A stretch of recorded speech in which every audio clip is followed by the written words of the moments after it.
Not all cruelty announces itself with a roar. Some of it begins with a whisper behind closed doors. It grows through quiet threats and bruises hidden by long sleeves, and by the time anyone finally looks, it's already over. In the winter of 2024, inside a terraced house on a quiet Leeds street, Samantha Vley was beaten to death by her supposed partner. She was 44 years old. She had battled through addiction, poverty, and all the things that push a person to the very edge of society. But people loved her. She was funny. She was famous in her neighborhood for being able to electrify any conversation just by joining it. And she told police friends and anyone who would listen that Warren Spence intended to kill her. Nobody stopped him, and this is the story of Samantha Vley. This is the account of what happens when warnings are ignored, when the system fails to protect. It's what happens when the most vulnerable are forced to face their demons all alone. This is also the tale of the monster who stole her life and the minimum 24 years he will now serve for it. Pay close attention because every detail in this case is vital. Introducing Love, True Crime, the ultimate coloring book for serial killer aficionados. It has 65 notorious murderers rendered in striking black and white art. Featuring single-sided, dark and detailed pages, it is available on Amazon now. Samantha Vley was born around 1979 in Leeds, West Yorkshire. It's a northern English city known for its working-class resilience, music culture, and close-knit neighborhoods. She was raised in that world, deeply connected to the city. She was surrounded by the type of people who would know your name and notice if you went missing. Her early life was defined by turmoil. By the time she was 14 years old, Samantha had already used heroin. 14, that number isn't for shock, it's for context. Because a beginning like that rarely leads to a simple or easy path. Addiction is not a character flaw. It is an illness that ensnares young people who are already in pain, looking for a way to numb an ache they can't even describe. Samantha fought drug dependency for her entire adult life. She moved through periods of unstable homes, encounters with the legal system, and the kind of hardships society prefers to ignore. She got pulled into minor criminal acts, the kind that are almost always fueled by the need to feed a habit that began in her youth. But what the official reports and cold medical terms for addiction fail to show is the person underneath it all. People who knew Samantha Vley described her very differently. Charity workers, friends, neighbors, and her family knew her as warm, witty, and deeply compassionate.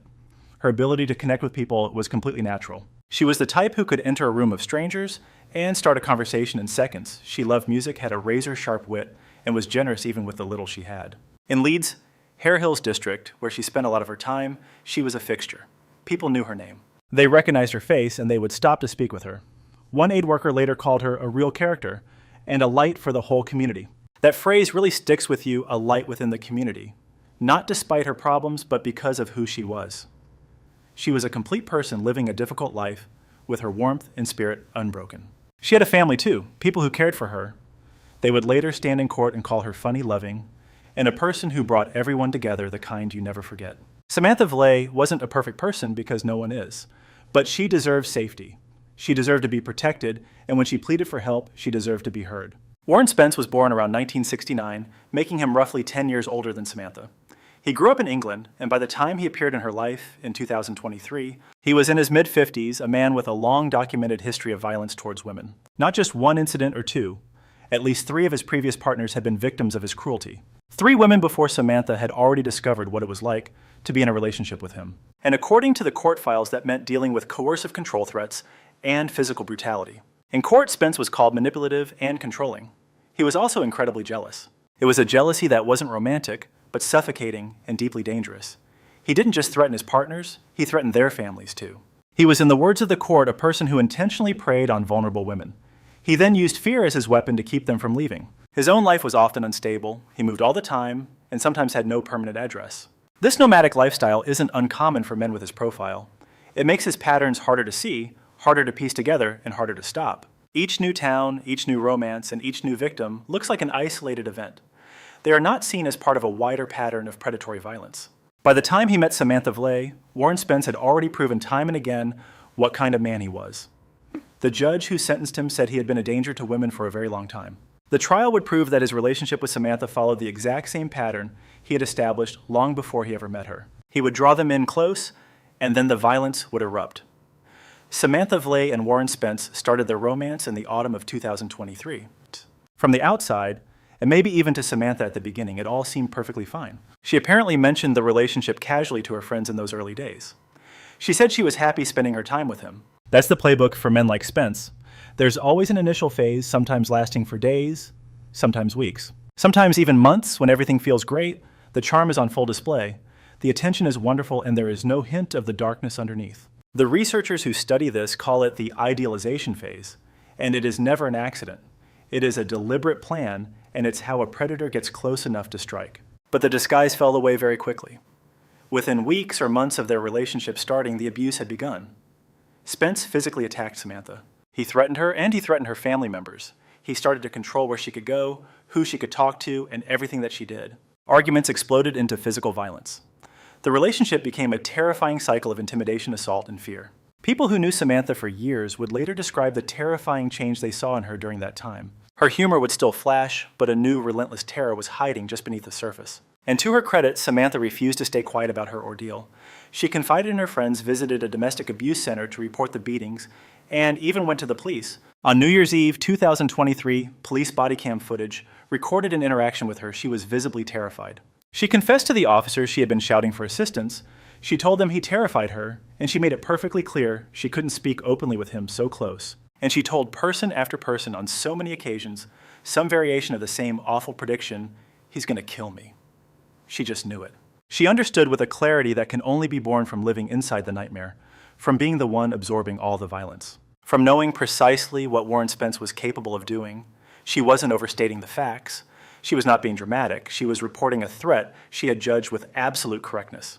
And yet in February 2024, the relationship dragged on, the violence never stopped, and nobody had taken Warren Spence out of her life. During the afternoon of February 11, 2024, Samantha Vley was spotted in the Hare Hills area of Leeds. It was a neighborhood she knew inside and out.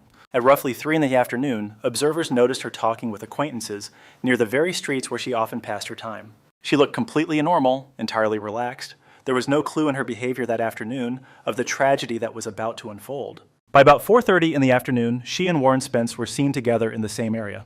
Witnesses would later say the two were arguing on and off, not in a loud or explosive way that would cause serious alarm, but the friction was obvious. By approximately 6 in the evening, they had made their way back to the home on Brownhill Terrace in Hare Hills. Neighbors would later inform the police that loud voices were heard coming from inside the residence that evening. This was hardly an uncommon event. Disputes between the couple had become a regular fixture of life at that address. Neighbors were used to the sounds. It had become tragically routine, almost expected in that grim way we normalize the awful. At about 7:30 that evening, the fight intensified. Neighbors could hear screaming and crashing inside the home. It was louder and more violent than usual, but still, nobody dialed the police between 8 and 9 o'clock. Evidence suggests the physical assault began. Warren Spence started physically assaulting Samantha Vley, and unlike previous attacks, which were already brutal, this one had no end. The violence grew worse very quickly, and she received multiple blunt force injuries. Medical examiners reviewing the evidence would later determine that what took place in that house wasn't a brief flash of uncontrollable anger. It was a prolonged ordeal. It was an unrelenting assault. It went on for a length of time that is nearly incomprehensible. At about 9:15 in the evening, a neighbor reported hearing a single scream from the house's direction. That was almost certainly one of the last sounds Samantha Vley would ever make. The assault, according to the forensic investigation, did not stop. Samantha endured severe trauma to her torso. Numerous ribs were completely fractured. There was evidence consistent with repeated kicking or stamping. By around 10 that night, medical experts think she became unconscious from the totality of her injuries. She passed away a short time later. Warren Spence didn't phone for help.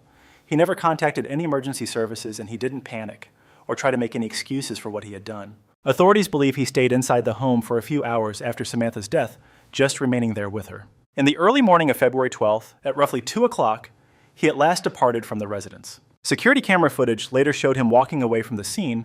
Under the cover of darkness, he made no attempt to go to a police station. He refused to surrender. He just traveled, creating distance between himself and Brownhill Terrace, between himself and Leeds, between himself and the crime he committed. Police later pieced together his movements using surveillance video transit records and witness accounts. He had escaped the city completely. Meanwhile, as a new day dawned in Hare Hills, people familiar with Samantha realized she wasn't in her usual places. By about 9 in the morning on February 12th, a sense of worry was building among neighbors who saw her daily. By 12:30 in the afternoon, the police had been notified a request was made for a welfare check. Officers reached the residence on Brownhill Terrace. Shortly after one inside, they discovered Samantha Vley was dead.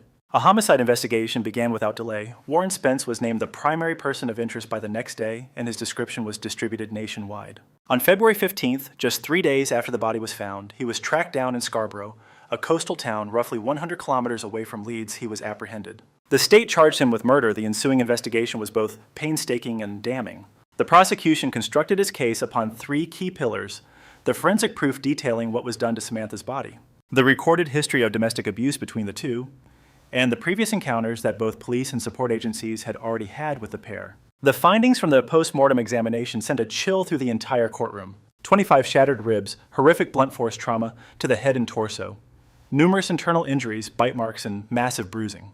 These injuries were not the result of one brief attack. They told a story of a drawn-out, brutal assault by an attacker who was far stronger than his victim, assaulting her over and over for a long period. The body camera video from New Year's Eve, 2023, was shown in court. You could see Samantha's terrified face, hear her voice telling police she'd been yelling for help, the raw fear of a woman who knew her life was in danger. Witnesses then gave their testimony. Everyone saw the terror that consumed Samantha after she met Spence. Her friends, her neighbors, even the outreach workers, they all noticed her fear. They recounted her stories of the brutal violence she endured and the chilling phrase she repeated constantly before February 2024. A haunting prediction, "He's going to kill me." Warren Spence insisted he was innocent, but the jury saw through his lies, convicting him of murder. In March 2025, his sentence was life with no chance of parole for at least 24 years. The judge called the assault on Samantha an act of savage and sustained animal-like brutality. He declared that Spence was and had long been a documented menace to women. Samantha's prior pleas for help from the authorities automatically sparked a formal domestic homicide review, a procedure used in the United Kingdom to investigate whether police, social services, or other agencies missed their chance to stop the killing before it happened. At the time of this recording, that investigation was still in progress, so now a technical and forensic analysis. Forensically speaking, Samantha Vley's case exhibits multiple hallmark signs that investigators would immediately recognize as a sustained homicide rooted in domestic violence. The most shocking and significant detail was the sheer number and brutal nature of her injuries. 25 fractured ribs signify an unbelievable degree of trauma inflicted on her chest. To put that in perspective, a person normally has only 24 ribs, 12 per side. That number 25 is only possible because some individual ribs were broken in more than one place. This points to repeated powerful impacts to the same areas of her body, consistent with being stomped or kicked over and over while lying defenseless on the ground. The bite marks found on her body were forensically crucial for several reasons. This type of evidence can create a direct physical link between a specific suspect and the crime scene. Analysts can examine the pattern, depth, and placement of the marks, comparing them directly to a suspect's dental records. In this particular case, however, the bite marks also offered investigators a window into the attacker's behavior. They suggested an attack that went beyond mere physical violence, revealing a deeply personal assault fueled by absolute rage and a need for total domination. Following Spence's movements on CCTV after the crime proved to be a pivotal part of the investigation. Detectives successfully pieced together his timeline, tracking him from the apartment following Leeds and ultimately locating him in Scarborough. This process established his escape path and clearly implied he knew he had just committed murder. His failure to call for help for Samantha, paired with his calculated flight from the city, pointed directly to a consciousness of guilt. The domestic homicide review initiated due to previous police contact is a formal procedure in UK law. It is governed by the Domestic Violence Crime and Victims Act of 2004. These inquiries scrutinize the conduct of all relevant agencies, police, healthcare, and housing support to see if any of them missed a chance to step in before the death. The results of these reviews can drive significant changes in policy and procedure at both the local and national levels. This case is a textbook example of what criminologists term the coercive control continuum, an escalating pattern where abusers move from psychological control to physical attacks and lethal violence. Spence's abusive history with no fewer than 3 prior partners, which included patterns of threats and intense jealousy, and physical assaults plus the rapid escalation to extreme violence perfectly match established risk assessment models used by professionals in the field. Psychological profiles from a psychological standpoint, this case presents a stark contrast between 2 profiles: the resilient victim facing unimaginable odds and the serial predator who left a trail of destruction from one partner to the next. Those who knew Samantha Vley described her as a person of incredible resilience, who also possessed a deep underlying vulnerability. A struggle with addiction starting at just 14 years old altered the course of her life, but it never extinguished her true self. Her warmth and her ability to form deep bonds were never lost. It was these very qualities that made her so loved by her community, yet also tragically vulnerable to someone skilled at exploiting kindness and the need for connection. Research into trauma-informed care consistently reveals that people with a history of early onset addiction have often experienced adverse childhood events and significant trauma, or neglect and instability, which can impact attachment styles and heighten their vulnerability to abusive partners. This is not a personal failing or a sign of weakness. Instead, it is the tragic but predictable consequence of a system that failed to keep a child safe from the very beginning. Warren Spence's behavioral patterns fit perfectly with what forensic psychologists label the antisocial intimate partner abuser. This is a category of abuser whose violence isn't a reaction to stress or a specific situation. It is calculated, instrumental, and chronic. The key markers in his case were a documented pattern of abuse across multiple relationships and a clear escalation in the severity of that violence over time. His use of coercive control in addition to physical attacks, an obvious lack of remorse after the crime, and his methodical escape after the killing. The detail that Spence stayed at the crime scene for hours before fleeing points not to panic, but to a profound emotional detachment. This is a chilling trait that demonstrates the sheer depth of his psychological disconnect from Samantha's unimaginable suffering. In clinical studies, men who display this pattern are typically characterized by a profound lack of empathy, an intense need for dominance, and a self-serving mindset that blames their own violence on the victim's supposed provocation. Samantha's own prediction, "He is going to kill me," is in itself a psychologically powerful statement. Victims of this kind of control often gain a terrifyingly accurate insight into their abuser's potential for violence. This isn't pessimism. It is a precise risk assessment based on direct, terrifying experience. Study after study confirms that victims are the most reliable predictors of their own murders. That warning should have set off alarms and triggered a much stronger intervention. Let's go through the timeline one last time because Samantha's story deserves to be told correctly. Samantha Vley came into the world in Leeds around 1980. Her childhood was marked by hardship, and addiction took hold when she was only 14 eyes. Before he broke 25 of her ribs, she lived a life on the fringes, grappling with destitution and a lack of stable shelter. Yet she was never invisible to those who knew her. She had a family, a circle of friends, and an unforgettable personality. Her relationship with Warren Spence began in the autumn of 2023, and the violence followed almost immediately. He assaulted her, made threats against her family, and controlled her life with escalating force. She tried to get help from a community center. She even went to the authorities. On New Year's Eve of 2023, police body cams recorded her terror directly as she repeatedly warned them Spence would end her life. The couple was spotted in Hare Hills on the night of February 11th, 2024, before heading back to the Brown Hill Terrace residence. Shouts turned to loud bangs, and then a final scream echoed through the neighborhood. Samantha Vley was murdered that night from wounds so brutal they stunned seasoned detectives. 25 fractured ribs, severe trauma from a blunt object, and teeth marks told the story of a long, vicious attack by a man she predicted would do this. Warren Spence stayed inside the home for hours. Finally, he departed, fleeing 100 kilometers to Skara. He was discovered and taken into custody 3 days later. He was found guilty of her murder in March of 2025 and given a life sentence with no chance of parole for 24 years. Her family remembered a woman who was funny, affectionate, and vibrant, while her entire community mourned the devastating loss. They also mourned the systemic failures that left her unprotected and the dire warnings that nobody heeded. Her desperate cries for help, which went in vain, triggered an official investigation that might one day reform how these situations are managed. She was never merely a number or a name in a folder. She was a person who adored music, drew people to her filled rooms with laughter, and pleaded for help that arrived too late. She was owed so much more, and the absolute minimum we owe her now is to ensure her story is heard, remembered, and serves as a lesson. Thank you for your time. If you found this story meaningful, please consider liking, sharing, and subscribing.